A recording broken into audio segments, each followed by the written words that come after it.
Hello students, welcome all of you. पाचन की कार्यकी के पिछले लेक्चर में हम पाचन ग्रंथियों की स्टडी कर रहे थे। पाचन ग्रंथियाँ तीन प्रकार की मैंने आप लोगों को बताई थी। हमारा जो पाचन तंत्र है उसके अंदर तीन प्रकार की डाइजेस्टिव ग्लैंड्स पाई जा रही हैं, पाचन ग्रंथियाँ पाई जा रही हैं। फर्स्ट जो थी लार ग्रंथियाँ, पहले टाइप की जो ग्रंथि थी लार ग्रंथियाँ। सेकंड जो थी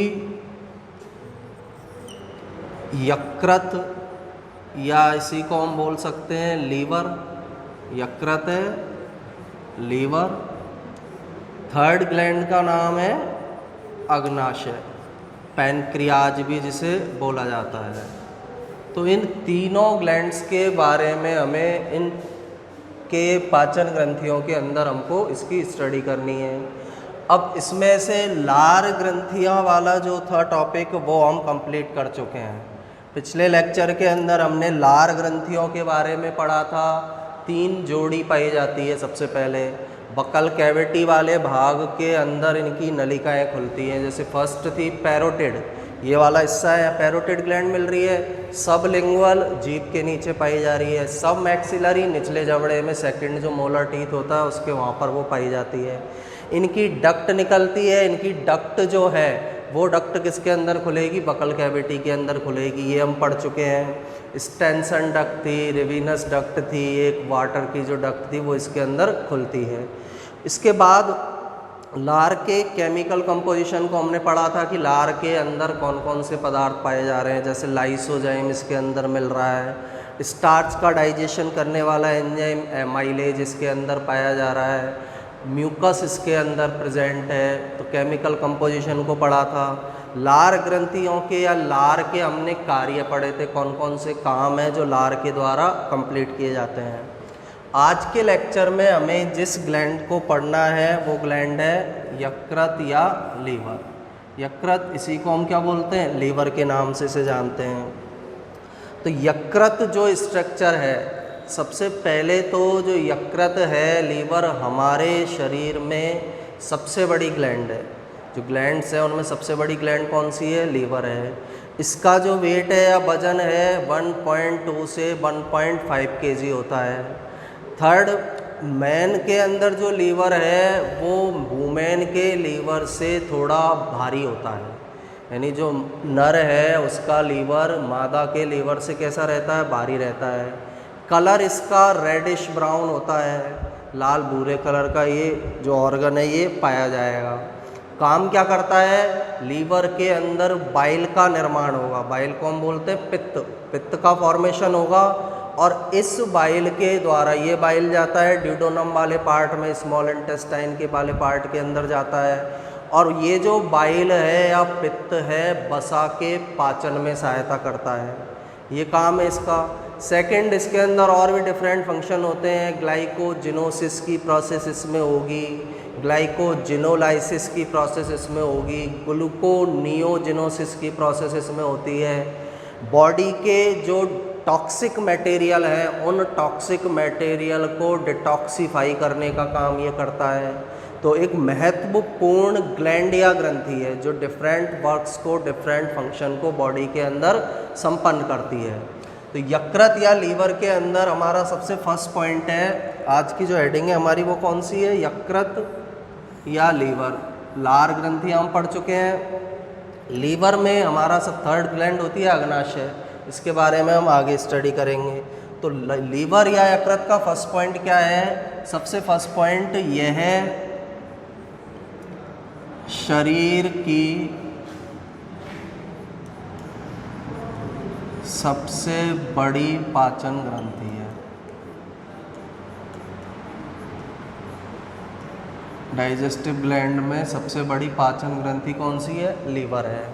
सेकंड, नॉर्मल इसका जो वेट है, औसतन इसका वेट 1.2 से 1.5 क्या होता है? kg। 1.2 से 1.5 किलोग्राम इस लीवर का वजन होता है। थर्ड पॉइंट, नर का लीवर मादा की तुलना में भारी होता है। नर का जो लीवर है मादा की तुलना में कैसा होगा? भारी होगा। नर के अंदर लीवर, मादा के अंदर जो लीवर पाया जा रहा है उसके कंपैरिजन में थोड़ा वेट उसके अंदर ज़्यादा होगा। मादा के में कम वजन होता है लीवर में, नर के लीवर के अंदर ज़्यादा वेट या वजन पाया जाता है। नेक्स्ट जो पॉइंट है लीवर का, लीवर जो है इसके द्वारा किसका सिक्रेशन किया जा रहा है? वाइल का। लीवर के द्वारा किसका निर्माण किया जाता है? पित्त, या पित्त को ही हम बोल सकते हैं वाइल। पित्त या वाइल का निर्माण इसके द्वारा किया जाता है। आगे हम पढ़ेंगे पित्त का काम क्या है। वैसे अभी सिंपल सा याद रखना है, वसा का जो पायसीकरण है, वसा के बड़े अणुओं को छोटे अणुओं में तोड़ने की जो क्रिया है उसमें ये बाइल या पित्त क्या करता है? सहायता करता है। इसके बाद जो लीवर स्ट्रक्चर है, लीवर स्ट्रक्चर को हम डायग्रामेटिकली रूप से रिप्रेजेंट करें तो लीवर के अंदर एक्चुअल में होता क्या है? लीवर में जैसे पहले इसकी स्थिति मैं बता देता हूँ। ये जो लीवर है हमारी एब्डोमन वाले भाग में, एब्डोमन मैंने पहले बता दिया है, एब्डोमन वाला भाग होता है थोरेसिक पार्ट है, इसके नीचे जो पाया जा रहा है एब्डोमन वाला पार्ट है।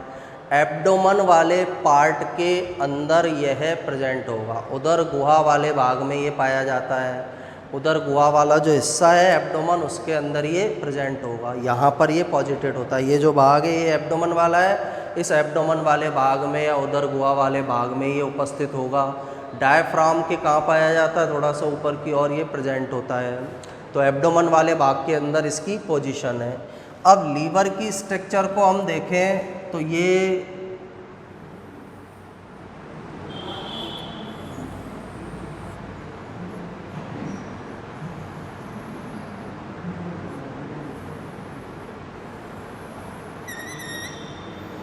इस तरह की स्ट्रक्चर या संरचना हमें लीवर की दिखाई देती है। ये लीवर की स्ट्रक्चर है, इस तरह का ये ऑर्गन होगा। अब सबसे पहले तो जो लीवर है इसके अंदर दो पालियां पाई जा रही हैं। ये दो पार्ट्स में बटा हुआ दिखाई दे रहा है हमको, दो पार्ट्स के अंदर विभाजित है। एक इधर वाली जो पाली है ये हमारा लेफ्ट हैंड साइड है, तो बाई पाली। ये वाली जो पाली है इसे किस नाम से जाना जाता है? बाई पाली। ये इसकी बाई पाली है और ये इसकी कौन सी पाली है? दाई पाली। लीवर में दो पार्ट्स के अंदर विभाजित ये दिखता है, बाई पाली और दाई पाली। बाई पाली लेफ्ट लोब, दाई पाली राइट लोब। दाई पाली जो है इसके नीचे, दाई पाली में नीचे की और एक स्ट्रक्चर प्रेजेंट होती है। इस तरह की एक संरचना इसमें पाई जाएगी नीचे की ओर। इस स्ट्रक्चर को पित्ताशय, पित्ताशय कहते हैं या इसे ही गॉल ब्लैडर बोला जाता है। ये वाली जो स्ट्रक्चर हमें दिखाई दे रही है, दाईं पाली के नीचे की और एक संरचना प्रेजेंट होगी नाशपाती के आकार की। नाशपाती के आकार की एक थैली के समान संरचना प्रेजेंट होती है। उस संरचना को पित्ताशय या गॉल ब्लैडर कहा जाता है। ये जो स्ट्रक्चर दिखाई दे रही है पित्ताशय गॉल ब्लैडर है। इसके अंदर किसका संग्रह किया जाता है? पित्त का। यकृत में जो लीवर में जो वाइल या पित्त बनेगा उस पित्त को इस पित्ताशय के अंदर स्टोर करके रखा जाता है। उसको कंसंट्रेट किया जाता है, पित्त को सांद्र करने का काम भी इस भाग के अंदर किया जाता है। तो ये पित्ताशय वाली स्ट्रक्चर है, दो पालियों के अंदर ये विभाजित है। अब दोनों पालियों को जोड़ने वाली जो संरचना है, ये दो पालियाँ हैं, एक दाईं एक बाईं, दोनों पालियों को जोड़ने वाली जो संरचना है उस संरचना को फैल्सीफॉर्म लिगामेंट कहते हैं। इन दोनों पालियों को जिस स्ट्रक्चर के द्वारा जोड़ा जाएगा उस संरचना को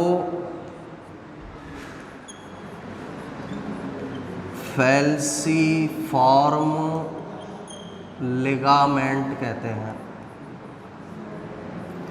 जो संरचना यकृत की दोनों पालियों को जोड़ती है बाईं पाली और दाईं पाली को जो स्ट्रक्चर जोड़ेगी उस स्ट्रक्चर को किस नाम से जाना जाता है? फैल्सीफॉर्म लिगामेंट। है क्या ये फैल्सीफॉर्म लिगामेंट? जैसे यकृत की दोनों पालियाँ हैं, इन दोनों को जोड़ के रखा है और पीछे की तरफ ये हमारी एब्डोमिनल कैविटी से जुड़ा हुआ है। जो फैल्सीफॉर्म लिगामेंट है पीछे की तरफ यकृत को किसके अंदर रख रहा है? एब्डोमिनल कैविटी में। इसको एक जगह पर स्थिर बनाए रखने में सहायक है, क्योंकि यदि फ्री होता, पीछे नहीं जुड़ा रहता, यकृत इधर से खिसक के किधर आ जाता? इधर आ जाता।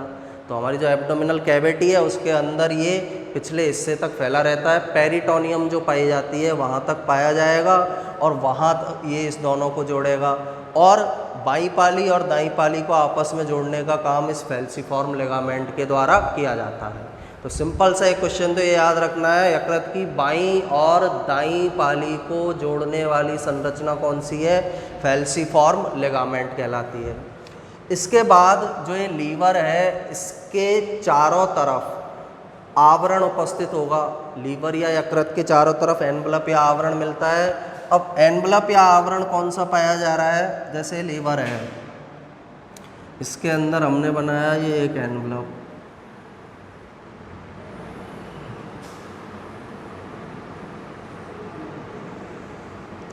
ये एक एनवलप है इसका लीवर का।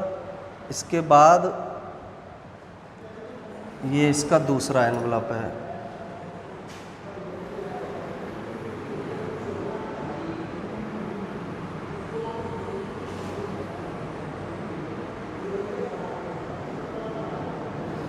तो ये जो आवरण हमें दिखाई दे रहा है ये यकृत के चारों तरफ पाया जाने वाला क्या है? आवरण है। अब इसके अंदर हमें दो आवरण दिखाई दे रहे हैं, एक बाहर वाला आवरण और एक कौन सा है? अंदर वाला आवरण। बाहर वाला जो आवरण हमें दिखाई दे रहा है ये बाहरी परत जो है आवरण की, इसे बोला जाता है सीरस कैप्सूल।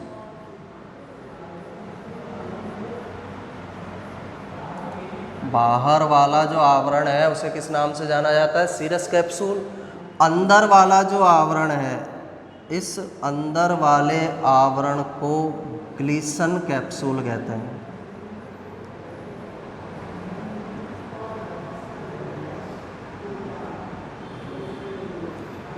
यकृत के चारों तरफ दो परतों वाला आवरण है। बाहर की परत को सीरस कैप्सूल कहते हैं, अंदर वाली परत को कौन सा कैप्सूल बोला जाता है? ग्लीसन कैप्सूल इसे बोला जाता है। तो सिंपल सा ध्यान रखना है, यकृत के चारों तरफ एक एनवलप या आवरण पाया जा रहा है, दो परतों में विभाजित है वो एनवलप। बाहर वाली परत को सीरस कैप्सूल, अंदर वाली परत को किस नाम से जाना जाता है? ग्लीसन कैप्सूल के नाम से इसे जाना जाता है। अब इन कैप्सूल के बारे में हम बात करें, जैसे फर्स्ट वाला है हमारा सीरस कैप्सूल।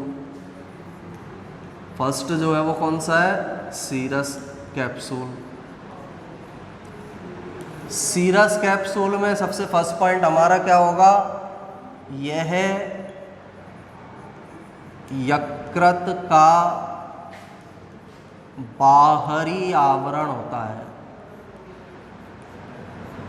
यकृत का कौन सा एनवलप है? बाहरी एनवलप है। बाहर की तरफ जो पाया जा रहा है वो एनवलप है सीरस कैप्सूल, ये जो हमें दिखाई दे रहा है। सेकंड जो सीरस कैप्सूल है, यह सीरस कैप्सूल एक्चुअल में होता क्या है? पेरिटोनियम। किससे बना हुआ है ये? पेरिटोनियम से निर्मित है। सीरस कैप्सूल जो है विसरल पेरिटोनियम भी इसे बोल सकते हैं, या सिंपल वे में हम क्या बोल सकते हैं? किससे बना है? पेरिटोनियम से बना है। पेरिटोनियम क्या है? पेरिटोनियम एक इस तरह की स्ट्रक्चर होती है जो हमारी बॉडी कैविटी में जो अंदर इंटरनल जो ऑर्गन पाए जा रहे हैं उनको बॉडी कैविटी से अटैच रखने का काम करती है, बॉडी कैविटी से जोड़े रखने का काम करती है। उस पेरिटोनियम से ये सीरस जो कैप्सूल है ये बना हुआ है, बाहर की तरफ प्रेजेंट होगा और फॉर्मेशन इसका किससे होगा? पेरिटोनियम से बना होगा। बॉडी बॉल जो है उसकी भित्ति जो है उसी को बोलते हैं पेरिटोनियम। इसके द्वारा जो आंतरिक अंग है वो हमारी जो अंदर जो देह गुहा पाई जा रही है उसमें जुड़े रहते हैं। तो उस पेरिटोनियम से इस सीरस कैप्सूल का फॉर्मेशन होता है। सेकंड जो है हमारा ग्लीसन कैप्सूल, सेकंड जो पाया जा रहा है इसके अंदर वाला जो आवरण है उसे किस नाम से जाना जाता है? Glisson capsule. अब ग्लीसन कैप्सूल क्या है? सबसे फर्स्ट तो ये कौन सा आवरण है? आंतरिक आवरण है, अंदर की तरफ मिल रहा है, साफ हमने अभी डायग्राम में देखा अंदर की तरफ पाया जा रहा है, तो आंतरिक आवरण है। सेकंड, ये जो है किससे बना हुआ है? डेंस कनेक्टिव टिश्यू या घने संयोजी ऊतक से बना हुआ है। ये किससे बना हुआ है? घने संयोजी ऊतक से ये निर्मित होता है। तो ये आवरण है जो लीवर के चारों तरफ पाए जा रहे हैं। बाहरी आवरण सीरस कैप्सूल पेरिटोनियम से बना है। दूसरा आंतरिक आवरण ग्लीसन कैप्सूल किससे बना है? घने संयोजी ऊतक से निर्मित होगा। तो दोनों के नाम याद रखने हैं और ये सबसे ज़्यादा इम्पोर्टेंट है। इनमें ग्लीसन कैप्सूल से रिलेटेड क्वेश्चन पूछा जाता है कि ग्लीसन कैप्सूल किस संरचना से संबंधित, किस संरचना से जुड़ा हुआ रहता है। ग्लीसन कैप्सूल का संबंध किस संरचना से है? तो किस स्ट्रक्चर से रिलेटेड है? यकृत या लीवर से ये रिलेटेड होगा। इसके बाद जो हमने पालियाँ पढ़ी है लीवर की, दो पालियों के अंदर अभी मैंने बताया था, एक दाईं पाली और एक बाईं पाली। इसमें भी हम लीवर को आगे और अधिक क्लियरली देखें तो लीवर की जो दाईं पाली है, लीवर की दाईं पाली जो है वो कितने पार्ट्स के अंदर विभाजित होती है? 3 भागों में डिवाइड होगी। लीवर की दाईं पाली में भी हमें 3 पालियाँ दिखाई देती है। लेकिन सिंपल रूप में देखेंगे 2 स्पष्ट पालियाँ दिखेगी, दाईं पाली बाईं पाली। अब और दाईं पाली को यदि हम माइक्रोस्कोप से अच्छे तरह से यदि देखेंगे तो उसके अंदर भी कितनी पालियाँ पाई जा रही है? 3 पालियाँ प्रेजेंट है। कैसे होंगी ये 3 पालियाँ प्रेजेंट? जैसे ये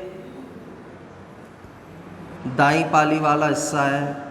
अब यहाँ पे हम बाईं पाली नहीं बना रहे, बाईं पाली इसके साइड में, इसको रोटेट कर दिया हमने। ये जो डायग्राम बनाया था ना, इसको रोटेट कर दिया। दाईं पाली वाली स्ट्रक्चर है। दाईं पाली में सबसे पहले जो ये हिस्सा दिखाई दे रहा है हमें, ये वाला जो पार्ट दिखाई दे रहा है, इसे बोला जाता है दाईं पाली या राइट लोब।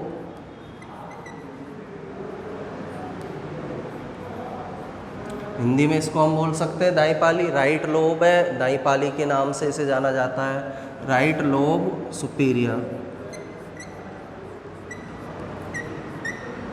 एक पाली दिख रही है राइट लोब सुपीरियर।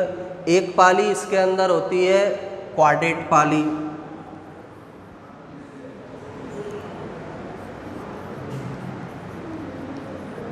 क्वाड्रेट पाली। और तीसरी नीचे जो पाई जा रही है उसे बोलेंगे हम क्वाड्रेंट पाली। क्वाड्रेंट पाली। तो सिंपल सा हमें ये याद रखना है कि जो दाईं पाली लीवर की है उसमें भी 3 पालियाँ पाई जाती हैं। एक राइट लोब सुपीरियर के नाम से जानी जाती है, राइट लोब प्रॉपर भी उसको बोला जाता है। राइट लोब सुपीरियर का ही दूसरा नाम क्या है? Right lobe proper. इसी को हम दूसरा क्या बोल सकते हैं? राइट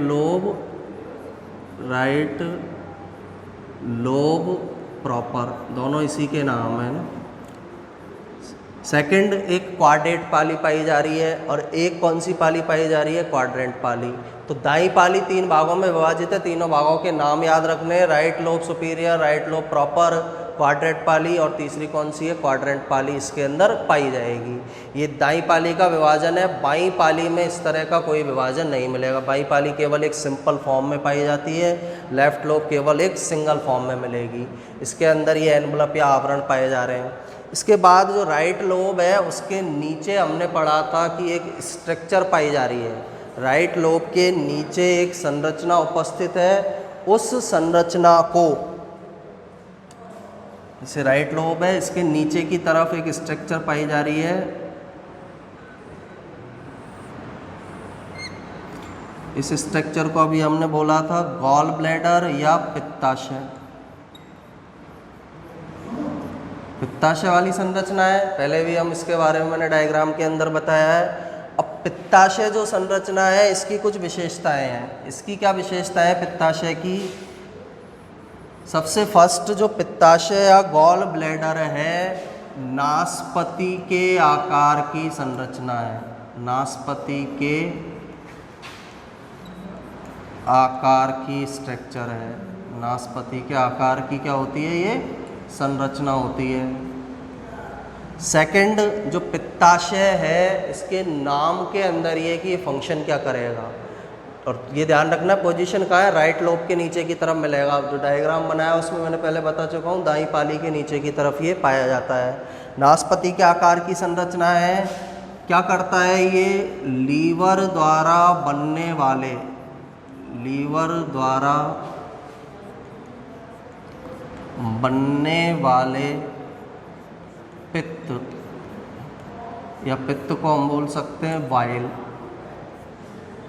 का संग्रहण करता है और उसे क्या और करता है? सांद्र बनाता है। दो काम इसके द्वारा किए जाएंगे। जो बाइल इसके अंदर आएगा, लीवर जिस बाइल को बना रहा है उसको पहले तो क्या करेगा? कंसंट्रेट करता है, सांद्र बनाता है उसको। दूसरा, इसके अंदर बाइल का संग्रहण किया जाता है। बाइल को क्या किया जा रहा है? इकट्ठा किया जा रहा है। नाम के अंदर ही है पित्ताशय, दो भागों में बांट सकते हैं, पित्त प्लस आशय, यानी ऐसी संरचना है जिसके अंदर पित्त को क्या किया जाता है? इकट्ठा करके रखा जाता है। तो इसे हम पित्ताशय के नाम से जानते हैं। तीसरा, पित्ताशय से भी एक डक्ट निकलती है। जो पित्ताशय है उससे पित्त को ड्यूडोनम वाले भाग में पहुंचाने के लिए एक डक्ट निकलेगी। इस पित्ताशय से जो निकलने वाली नलिका है, इस नलिका को सिस्टिक डक्ट कहते हैं। ये जो नलिका है इसे सिस्टिक डक्ट, या हम क्या बोल सकते हैं? सिस्टिक नलिका। अभी पूरा हम नलिकाओं वाला सिस्टम भी पढ़ेंगे आगे, कि लीवर से कैसे ड्यूडोनम के अंदर जा रहा है, उस सिस्टम को भी आगे पढ़ना है। अभी केवल इतना याद रखना है, पित्ताशय से जो नलिका निकलेगी, पित्ताशय से निकलने वाली जो नलिका है, पित्ताशय से निकलने वाली नलिका,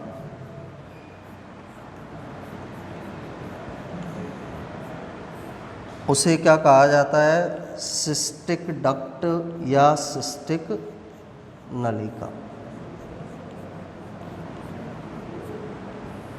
जो बाइल को लेकर जाएगी ना, ड्यूडोनम वाले पार्ट में जाता है बाइल। पहले बता चुके हैं, स्मॉल इंटेस्टाइन जब हमने पढ़ी है, ड्यूडोनम में बाइल आएगा। तो वहाँ तक ले जाने में जो सहायक नलिका है वो कौन सी नलिका है? सिस्टिक नलिका।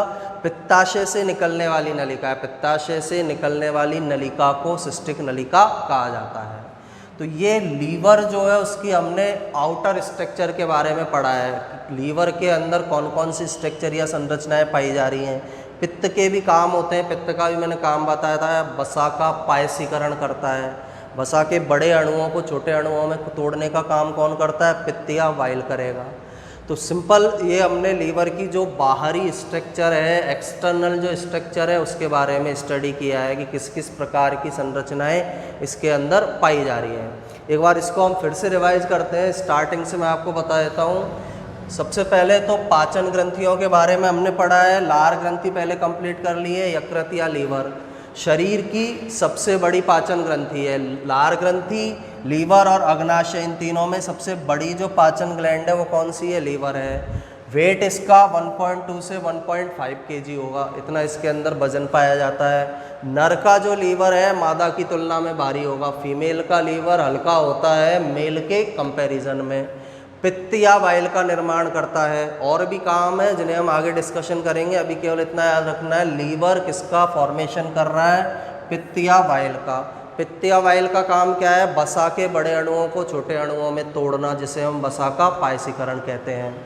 लीवर की स्ट्रक्चर को हम देखें तो दो पालियों में बटा हुआ दिखाई देता है, दाईं पाली और दूसरी वाली कौन सी होगी? बाईं।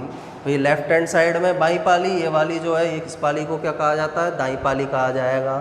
दाईं पाली और बाईं पाली को जोड़ने वाली जो संरचना है फैल्सीफॉर्म लिगामेंट कहलाती है। फैल्सीफॉर्म लिगामेंट ऐसी स्ट्रक्चर है जो दाईं और बाईं इन दोनों पालियों को आपस में जोड़कर रखती है, फैल्सीफॉर्म लिगामेंट कहलाएगी। लीवर की दाईं पाली के नीचे एक ऑर्गन पाया जाता है जिसे क्या बोला जाता है, पित्ताशय या गॉल ब्लैडर उसे कहा जाता है। लीवर के चारों तरफ 2 परतों वाला एक आवरण मिलता है। इसकी बाहरी परत सीरस कैप्सूल कहलाती है। अंदर वाली जो परत है, ये जो लेयर है, इसे कौन सा कैप्सूल बोला जाता है, ग्लीसन कैप्सूल इसे बोला जाता है। सीरस कैप्सूल क्या है, यकृत का बाहरी आवरण है। बाहर दिखाई दिया था हमें, बाहरी आवरण है, बना हुआ किससे है, पेरिटोनियम। पेरिटोनियम क्या होती है, पेरिटोनियम ऐसी संरचना है जो हमारे शरीर में देह गुहा में आंतरिक अंगों को चिपका कर रखती है देह गुहा से, जिससे उनकी पोजीशन इधर उधर नहीं हो। उस पेरिटोनियम से सीरस कैप्सूल का फॉर्मेशन हुआ है। ग्लीसन कैप्सूल आंतरिक आवरण है और घने संयोजी ऊतक या डेंस कनेक्टिव टिश्यू से ये बना होगा। घने संयोजी ऊतक या डेंस कनेक्टिव टिश्यू से बना है। और ये इंपॉर्टेंट क्वेश्चन है, इसे पूछा जाता है जनरली कि ग्लीसन कैप्सूल का संबंध किस संरचना से है, तो लीवर से रिलेटेड है। नेक्स्ट जो दाईं पाली है उसको भी हम आगे और देखें तो उसके अंदर 3 लोब दिखाई देती है। एक लोब ये वाली राइट लोब सुपीरियर या राइट लोब क्या कहलाती है, प्रॉपर कहलाती है। ये वाली जो लोब है क्वाड्रेंट लोब, नीचे इसके जो पाई जा रही है क्वाड्रेंट पाली मिलेगी। दाईं पाली के नीचे एक ऑर्गन पाया जा रहा है जिसे गॉल ब्लैडर या क्या कहते हैं, पित्ताशय कहेंगे। पित्ताशय की क्या विशेषताएं हैं, नाशपाती के आकार की संरचना है। शेप दिख रही है हमें एक लगभग नाशपाती के आकार की, इस तरह की स्ट्रक्चर, ये नाशपाती के आकार की संरचना ये पाई जाती है, इस तरह की स्ट्रक्चर मिलेगी। लीवर द्वारा बनने वाले बाइल को इसके अंदर पित्त को सांद्र किया जाता है और बाइल का क्या किया जाता है, संग्रहण किया जाता है, इकट्ठा किया जाएगा इसमें। पित्ताशय से जो नलिका निकलती है, ये नलिका जो निकली है, इस नलिका को कौन सी नलिका बोला जाता है, सिस्टिक डक्ट या सिस्टिक नलिका इसे बोला जाता है। तो यहाँ हमने लीवर की जो एक्सटर्नल स्ट्रक्चर है यानी बाहर से किस तरह का दिखाई देगा उसके बारे में स्टडी किया है। नेक्स्ट लेक्चर के अंदर हम लीवर की आंतरिक संरचना का अध्ययन करेंगे। Thank you.